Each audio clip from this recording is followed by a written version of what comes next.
Listen up, yo, I got a story to tell. A version of my ghetto and life felt so well. Someone calling help, but to me, it was heaven. God give me the way, amazing ways of living. How would you feel if you had a catch a meal? Feel the hunt to live here, to eat and chill it. Having a pump, the water out of the ground. The way you put it down, utilizing what is around us. Land for farming, river for fishing. Everyone helping each other, whatever they can. We're making it happen, we're making the sunset. That's how we keep surviving back at home. Lapit mga kaibigan at mabigay kayo. Ako'y nagalaga ng malita galing sa bayan ko. Nais kong ipamahali ang mga kwento, mga pangyayaring nagdadala sa ibang pinangako. Thank you all. Man, it feels good to be back at home, and it's been a decade on a journey all alone. I was 14 when I first left Philippines. I've been away half my life, and it felt like a dream. Next to my mom, home cooked meal, man, I felt complete. My emotions I feel now. Life has changed for me in the U.S. Back at home, man, life was the best. I guess sometimes life stresses get you down.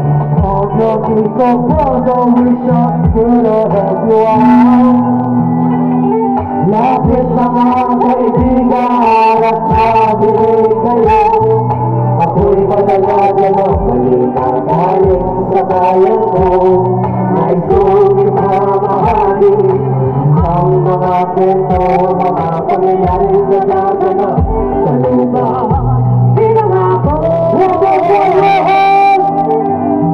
Lapit na mga kaibigan, mabigay kayo. Ako'y nagdadala balita galing sa bayan ko.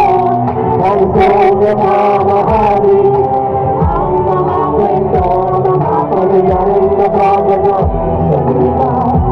Pinangako.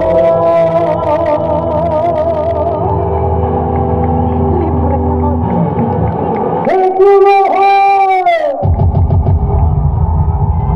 So, I got some good news. I got a brand new album coming out next year. My first solo album. So there's a lot of Tagalog songs in there. So I'd like to show you what kind of music will be coming. Is that okay? Volume music, is that okay? We're not too familiar, but it's okay. Alright, here you go.